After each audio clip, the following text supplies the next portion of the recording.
يلا نذاكر لحد ما الشمس تطلع. الساعة دلوقتي 2 والشمس تطلع تقريبا 7 إلا 10 أو 6:30. هعمل تحدي مع نفسي هنذاكر لحد ما الشمس تطلع. يلا.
عدى ساعتين.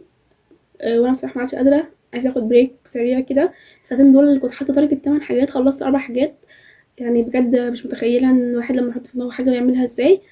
يعني انا كل يوم اصلا ما بخلصش حتى نص التارجت، والتارجت بيكون 5 حاجات او 3 حاجات. النهارده التارجت 8 حاجات وخلاص من 4 حاجات. حلو قوي موضوع التحدي ده. هاخد بريك نصايه وهرجع تاني ان شاء الله. طيب انا اخدت بريك، مش نص ساعة، اخدت بريك تقريبا يعني 40 دقيقة 45 دقيقة كده، وهنرجع تاني وهعوضهم لو حسيت ان انا محتاجة وقت بعد كده والتارجت مخلصش يعني. يلا بسم الله.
اللهم لك الحمد. الساعة جت 7 والشمس طلعت والتحدي تمام، وخلصت الحمد لله جزء كبير جدا من التارجت. ما كنتش متخيلة ان انا اخلص الكم ده في يوم.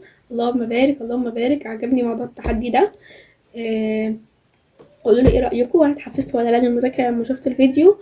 ولايك وسبسكرايب، وعايزة كومنتاتكم الجميلة تنور كده. يلا تكير. الله اكبر عليك. ايه الحلاوه دي؟ ايه الحلاوه دي؟